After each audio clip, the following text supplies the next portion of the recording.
పంజాబ్ రాష్ట్రంలో కురుస్తున్న భీకర వర్షాలు పెను బీభత్సాన్ని సృష్టిస్తున్నాయి. భారీ వరదలు జనజీవనాన్ని అతలాకుతలం చేస్తున్నాయి.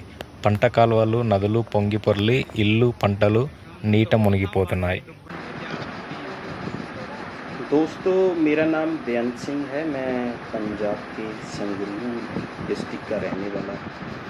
जैसे कि आपको सभी लोगों को पता है कि खबरों में आप देख रहे होंगे कि नॉर्थ इंडिया के पंजाब, हरियाणा, उत्तराखंड, हिमाचल और ख़ास करके पंजाब जो है वो लगभग 1-2 जुलाई से लगातार बाढ़ में घिरा हुआ है और पंजाब के लगभग 13 से 14 डिस्ट्रिक्ट, 22 ज़िलों में से 13 से 14 डिस्ट्रिक्ट जो हैं वो बाढ़ से बुरी तरह प्रभावित हो चुके हैं। सबसे पहले जो पंजाब का बड़ा शहर है पटियाला, वहाँ के पॉश एरिया में नदी की बाढ़ से वहाँ का एक एरिया पूरी तरह से डूब गया और उसके बाद जो एक बरसात के दिनों में, मानसून के सीज़न में जो नदी बहती है जिसे हम घग्गर रिवर कहते हैं, जो पंजाब हरियाणा बॉर्डर से टच होता हुआ राजस्थान में जाता है, उसमें इतना ज़्यादा पानी आ गया है कि वो जहाँ से वो शुरू होता है वहाँ से लेकर आगे पंजाब हरियाणा के अपने जो साथ लगते गांव, शहर, कस्बे हैं उनको वो डुबोता हुआ आगे जा रहा है। लगभग पिछले एक हफ्ते से, जब मैं आपसे बात कर रहा हूँ, एक हफ्ते से भी ज़्यादा दिनों से किसानों की फसलें पूरी तरह से तबाह हो चुकी हैं। लाखों गायें और भैंसें जो घर में दूध रखते हैं दूध के लिए, उनकी मौत हो चुकी है। जो पोल्ट्री फार्मिंग का काम करते हैं वो पानी में बह गए हैं, उनकी मौत हो चुकी है, वो बर्बाद हो चुके हैं। लोगों के घरों में पानी घुस गया है। खाने पीने का सामान जो है वो बिल्कुल ख़राब हो गया है। घर में रखने वाला सारा सामान जो है वो बिल्कुल ख़राब हो गया है। लोग अपनी जान बचाने के लिए सेफ़ एरिया की तरफ पलायन कर चुके हैं। तो कुछ इलाके बचे हैं, तो जो साथ के एरिया के, वहाँ के लोग बहुत दरिया दिली से, जैसे कि पंजाब की एक परंपरा रही है, वो अपने गांव से खाना बनवाकर उन लोगों को सप्लाई कर रहे हैं। उनके रसोई का सामान, उनको राशन जो है, चाहे वो दूध हो, चाहे वो दाल हो, चाहे वो चीनी हो, चाहे वो चाय पत्ती हो, चाहे वो नमक हो, जो उनकी गाय भैंसें हैं, एनिमल्स हैं, उनके लिए खाने का जो बंदोबस्त अपने तौर पर बड़ी तादाद में कर रहे हैं।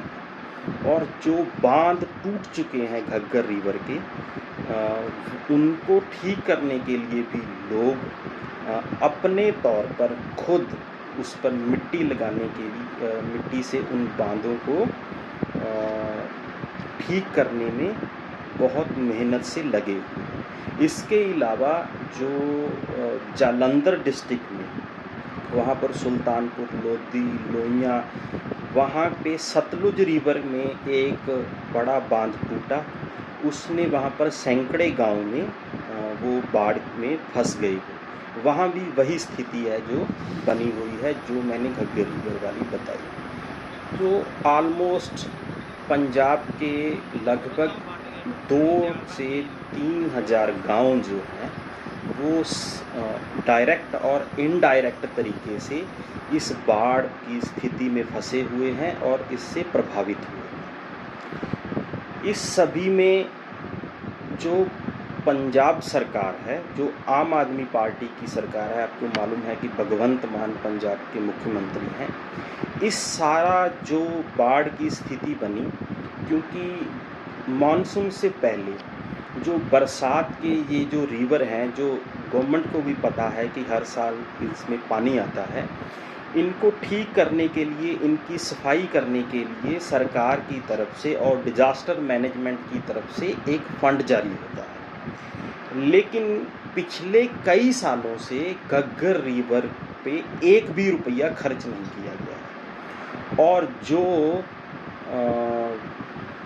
पटियाला में जिस नदी से पानी आया, उस नदी को भी साफ करने के लिए वहाँ पर कोई भी पैसा खर्च नहीं किया गया, जिसकी वजह से ये बाढ़ की स्थिति भी बनी और ये स्थिति अब और ज़्यादा खराब हो रही है। इस सभी प्रक्रिया में सरकार और सरकार के जो इंस्टीट्यूशन हैं, लोगों को बचाने में नाकाम रहे हैं, बाढ़ की स्थिति को ठीक करने में नाकाम रहे हैं, और जो सरकार उनके लिए खाने पीने का बंदोबस्त करने में नाकाम रही है।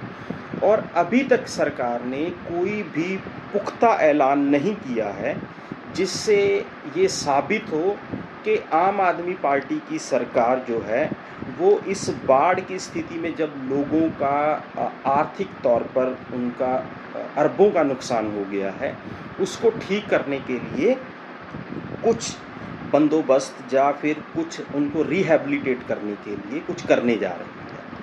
और बड़ी ही मैं कहूँगा कि वो तरसयोग स्थिति ये है कि पंजाब के मुख्यमंत्री ने 33 करोड़ रुपये 33 करोड़ रुपीस का ऐलान किया कि हम बाढ़ की स्थिति को सुलझाने के लिए और रिहैबिलिटेट करने के लिए लोगों को ये पैसा हम जारी करेंगे। लेकिन मैं बताना चाहता हूँ कि पंजाब सरकार ने अपने इस साल के बजट में 700 करोड़ रुपया एडवर्टाइजमेंट के लिए रखा है, और जब लोगों का अरबों का नुकसान हो गया है, लगभग 33 करोड़ रुपीस कुछ भी नहीं है, ये एक गांव का नुकसान है। एक गांव के लोगों की फसल जो है वो एक गांव पर 1 करोड़ रुपया भी वो लग जाएगा, क्योंकि पूरी की पूरी फसल, पूरे का पूरा सामान, अब घर में कितना सामान होता है,